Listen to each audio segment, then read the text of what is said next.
Dear students, आज हम lecture number 40 math का स्टार्ट करेंगे। चैप्टर नंबर 6 है। तो चैप्टर नंबर 6 है हमारे पास बेसिक स्टैटिस्टिक्स। इसको हम पढ़ेंगे। तो स्टैट सबसे पहले होता है क्या चीज़ है, स्टैटिस्टिक्स क्या होता है, इसकी डेफिनेशन हम चेक करेंगे। स्टैट की डेफिनेशन डाटा, फ्रीक्वेंसी, कांस्टेंट और फ्रीक्वेंसी डिस्ट्रीब्यूशन। सबसे पहले ये बुनियादी डेफिनेशन है, सबसे पहले इनको चेक करेंगे। तो स्टैटिक्स क्या होती है, कह रहा है कि statics is the branch of mathematics which deals with the collection, organization, analysis and interpretation of numerical data। हमें एक numerical data दिया गया होगा, तो हमने उस डाटा को करना क्या है, सबसे पहले हम किसी भी चीज़ का मुशाहिदा करने के बाद डाटे से कुछ हम चीज़ें कलेक्ट करते हैं। तो वो डाटे से जब हम चीज़ें कलेक्ट करते हैं उसको हम कहते हैं कि कलेक्शंस हैं। ये हमारे पास ये वैल्यूज हमारे पास, हम किसी भी चीज़ के बारे में हम फर्ज करें आबादी के बारे में हम अंदाज़ा लगा रहे हैं, तो हम सबसे पहले वैल्यूज हम अंदाजा अपना लगाएंगे कि ये हमारे पास इस एरिया में इतनी आबादी, इस एरिया में इतनी आबादी, इस एरिया में इतनी आबादी। तो डाटा हम उसको कलेक्ट करेंगे। तो डाटा कलेक्ट करने के बाद हम क्या करेंगे, उस पर तरतीब देंगे। डाटा तरतीब देने के बाद हम इसका क्या करेंगे, एनालाइज करेंगे, उसका तज्जिया करेंगे हम डाटा किस टाइप का है। उसके बाद हम क्या करेंगे, इसकी वजाहत करेंगे डाटे की कि हमने टेबल में उसमें क्या क्या चीज फाइंड करनी है। तो इस सारे काम को क्या बोलते हैं कि ये क्या है, स्टैट है। दूसरे नंबर पर हमारे पास डेफिनेशन है डाटा। डाटा क्या है, डाटा वही ऑब्जर्वेशन है हमारे पास। Data is the collection of any number related to observations. Data जो हमारे पास नंबर्स की कलेक्शन होती है जिसका तरीका ऑब्जर्वेशन से होता है, मुशाहिदा से होता है। हम मुशाहिदा करने के बाद, मुशाहिदात करने के बाद जो हमारे पास नंबर्स आते हैं उसी को हम क्या बोलते हैं कि ये हमारे पास क्या आ रहा है, डाटा आ रहा है। हमारे पास थर्ड जो इसकी डेफिनेशन है वो है फ्रीक्वेंसी की। तो फ्रीक्वेंसी क्या होती है, the term frequency means how often A value appears in any sample of data. एक डाटे में कोई रकम कितनी बार रिपीट हो रही है, कोई टर्म कितनी बार रिपीट हो रही है, कितनी बार आ रही है, इसको हम क्या बोलते हैं, इसको फ्रीक्वेंसी बोलते हैं। फर्स्ट करने हम लेते हैं कि हमारे पास 6 7 8 9 6 2 3। तो मैं ये कहता हूं कि हम 6 की फ्रीक्वेंसी फाइंड करना चाहते हैं। तो हम फ्रीक्वेंसी कैसे फाइंड करेंगे इसकी, हम चेक करेंगे कि एक डाटे में हमें गिवन डाटा है, इस डाटे में 6 कितनी बार रिपीट हो रहा है। तो 6 हमारे पास 2 टाइम्स रिपीट हो रहा है, तो इसकी फ्रीक्वेंसी फिर क्या होगी, 2 होगी। ये फ्रीक्वेंसी एक डाटे में कोई टर्म कितनी बार रिपीट होती है उसको क्या बोलते हैं, फ्रीक्वेंसी बोलते हैं। इसके बाद हमारे पास एक कांस्टेंट की डेफिनेशन लिखी हुई है। कांस्टेंट क्या होता है, any value which does not change but remain fixed. कोई भी ऐसी वैल्यू जो तब्दील नहीं होती और फिक्स ही रहती है उसको क्या बोलते हैं, कांस्टेंट बोलते हैं। जैसे हम इसके एग्जांपल, कांस्टेंट के एग्जांपल हम ले सकते हैं पाई। तो पाई की वैल्यू हमेशा 22/7 ही रहेगी। तो ये एक फिक्स्ड वैल्यू है और ये चेंज नहीं होती, इसलिए हम इसको क्या बोलते हैं, कांस्टेंट कहते हैं। इसके बाद हमारे पास आ जाता है फ्रीक्वेंसी डिस्ट्रीब्यूशन। फ्रीक्वेंसी डिस्ट्रीब्यूशन क्या है, फ्रीक्वेंसी डिस्ट्रीब्यूशन की ऐसी चीज है जिसमें हम डाटे को टेबुलर फॉर्म में रिप्रेजेंट करते हैं। मतलब डाटे का हम एक टेबल बनाते हैं, इसमें हम शो करते हैं कि डाटा किस टाइप का है। The table distribute the data in different groups. Table क्या करता है, डाटे को मुख्तलिफ ग्रुप्स में डिवाइड कर देता है, डिस्ट्रीब्यूट कर देता है। Each group displays the frequency of any particular type of data।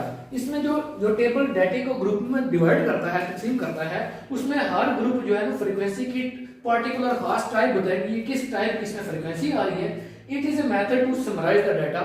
और ये जो फ्रीक्वेंसी डिस्ट्रीब्यूशन है, एक ऐसा मेथड है डाटे को समराइज करता है, डाटे का खुलासा करता है, डाटे को बयान करता है। तो ये हमारे पास 5 डेफिनेशंस थे। इसको चैप्टर में से इसकी बेसिक डेफिनेशन स्टैटिस्टिक्स के मतलब। इसके बाद हम क्वेश्चन नंबर आ जाएंगे, एक्सरसाइज 6.1। क्वेश्चन नंबर 1 को स्टार्ट करेंगे और हम ये चीजें इस्तेमाल करेंगे।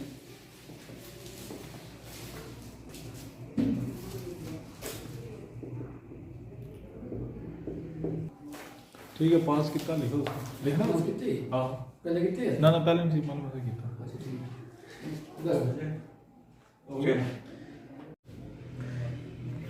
हमारे पास ये डाटा दिया हुआ है। तो डाटे में हमें 3 चीजें फाइंड करनी है। एक तो हमें ऑब्जर्वेशंस उसने दी हुई है, पहले ही हमने वो दी हुई चीजें। अब इसमें हमने ऑब्जर्वेशंस में से एक तो ऑब्जर्वेशन हमें दी हुई है। दूसरी चीज हमारे पास टैली मार्क, हमने साइन के बारे में समझना है कि टैली मार्क क्या चीज होती है और कैसे हम साइन उसका इस्तेमाल करते हैं। और तीसरी चीज फ्रीक्वेंसी है, फ्रीक्वेंसी कैसे फाइंड करनी है। तो सबसे पहले आप चेक करें कि टैली मार्क क्या होता है। यहाँ पर मैं लिखता हूँ, मैं अपने डाटा लिखता हूँ 1 2 3 4 5 6 7 8 9 और 10। तो टैली मार्क क्या होगा, टैली मार्क में 1 में हम इसको शो करते हैं, इस तरह की एक स्लांट लाइन होती है एक ही, तो उसको हम क्या करते हैं, इसको 1 कहते हैं। 2 या इसी तरह की लाइनें लगा देंगे 2 टैली मार्क में। 3 लगा दें आप यहाँ पर, 3 हो जाएगा। 4 लगाएंगे तो 4 हो जाएगा ये। 5 लगाने के लिए हमें पहले 4 ही लाइन लगानी, फिर इस तरह एक कट लगाना पड़ेगा, तो ये 5 हो जाएगा। 6 के लिए हमें क्या करना पड़ेगा, 5 लिखने के बाद 1 लाइन साथ और ऐड करनी पड़ेगी, तो 6 बन जाएगा। 7 लिखने के लिए हमारे पास 5 और ये 2 लाइनें ऐड करनी पड़ेगी, तो 7 बन जाएगा। इसी तरह 8 के लिए हमें ये 5 लिखने के बाद 3 लाइनें, तो 8 हो जाएगा। फिर इसी तरह 9 लिखने के लिए 5 लिखने के बाद 4 लाइनें, और 10 लिखने के बाद आप 10 लिखने के लिए आप 2 बार ये 5 लिखना पड़ेगा, 10 हो जाएगा। इसी तरह अगर 15 लिखना चाहें तो ये इस तरह 3 बार आप 5 लिखेंगे तो ये आपके पास 15 बन जाएगा।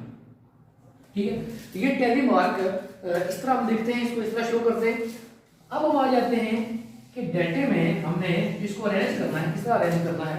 तो सबसे पहले डेटे को हमने डेटे में से सबसे छोटी वैल्यू ढूंढनी है, जिसको हम मिनिमम वैल्यू कहते हैं, मिनिमम वैल्यू।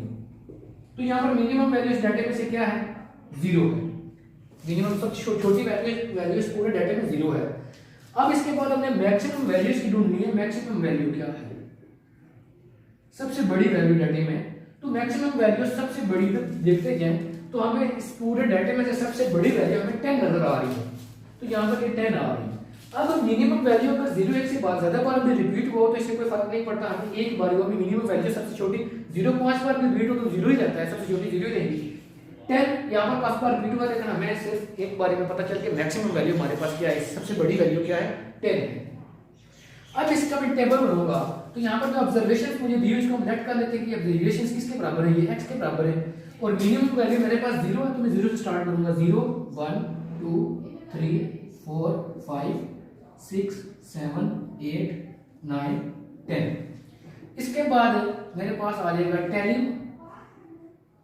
टैली मार्क, इसको उसके बाद तीसरे नंबर पर आएगी फ्रीक्वेंसी। तो ये हमने 3 चीजें यहाँ पर चेक करनी है, ऑब्जर्वेशन हमने लिखनी है, टैली मार्क और फ्रीक्वेंसी।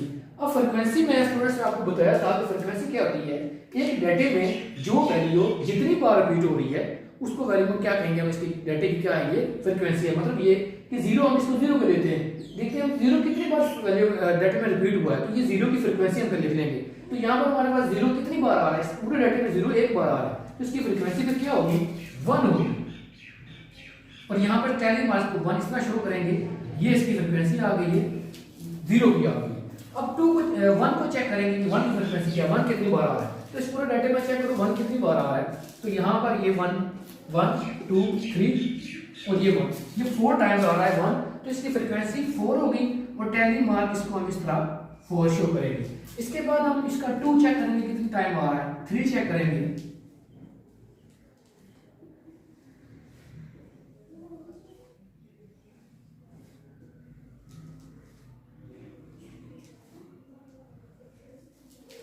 इसके बाद हम 2 चेक करेंगे। तो इस पूरे डेटे में 2 भी 4 टाइम्स आ रहा है, तो हम लिखेंगे इसकी फ्रीक्वेंसी क्या है, 4 है, और यहाँ पर हम इसको लिख लेंगे कि ये 4 टाइम्स के टैली मार्क का 4 आ गया। इसके बाद 3 चेक करेंगे, 3 7 बार रिपीट हुआ है, तो इसकी फ्रीक्वेंसी क्या आ जाएगी, 7 आ जाएगी, और यहाँ पर हम 7 लिखेंगे, ये 5 हो गया, ये 6 और ये 7। इसी तरह 4 यहाँ पर पूरे डेटे में 5 बार रिपीट हो रहा है, तो यहाँ पर हम लिखेंगे इसके टैली मार्क 5 लिख लेंगे, उसकी फ्रीक्वेंसी क्या लिख लेंगे, 5 लिख लेंगे।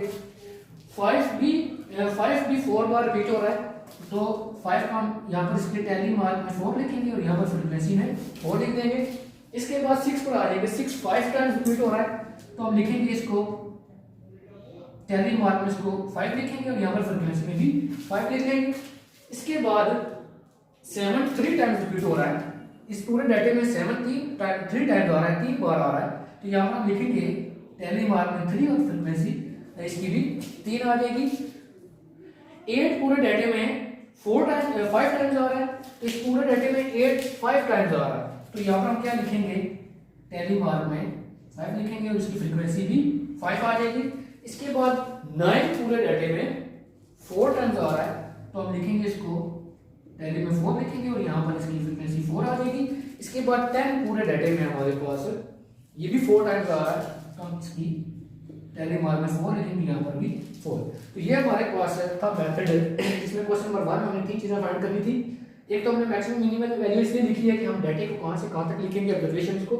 दूसरे नंबर पर टैली मार्क हमने समझा कि टैली मार्क कैसे इसको रिप्रेजेंट करते हैं, शो करते हैं।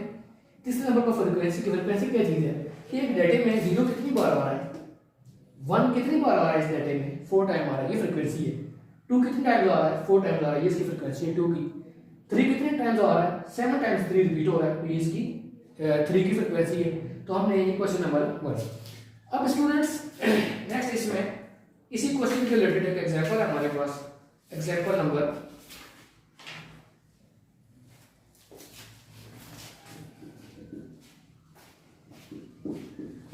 एग्जांपल नंबर 1 अब बिल्कुल सेम मेथड पर है। तो ये एग्जांपल नंबर 1 आप इसको इसी मेथड पर, इसका सबसे पहले आपने ऑब्जर्वेशन चेक करने से minimum value maximum value check करनी है। तो जो डाटे में चीज़ें दी हुई हैं उन चीज़ों की आपने क्या निकालनी है, फ्रीक्वेंसी निकालनी है। तरतीब से लिखने के बाद आपने क्या निकालनी है, फ्रीक्वेंसी। इस डाटे को तरतीब में लिखने के लिए आप इसको असेंडिंग और डिसेंडिंग ऑर्डर में भी लिख सकते हैं, जिससे आपके लिए ज़्यादा मजीद आसान हो जाएगा कि डाटा कहाँ से कहाँ तक है। लेकिन ये इसकी ज़्यादा ज़रूरत नहीं है। आप अगर मैक्सिमम वैल्यू मिनिमम वैल्यू लिखेंगे, उसके मुताबिक टेली मार्क फ्रीक्वेंसी लिखेंगे तो ये इजीली क्वेश्चन सॉल्व हो जाएगा। तो आज के हमने टॉपिक में एक क्वेश्चन नंबर 1 इसके हमने 3 ही चीज़ें यहाँ पर डिस्कस की हैं। डेफिनेशंस डिस्कस की हैं हमारे पास। सबसे पहले डेफिनेशन हमारे पास थी जो स्टैट हमारे पास क्या है। उसके बाद हमारे पास दूसरी डेफिनेशन है जिसमें हमने पढ़ा कि डाटा क्या चीज़ है।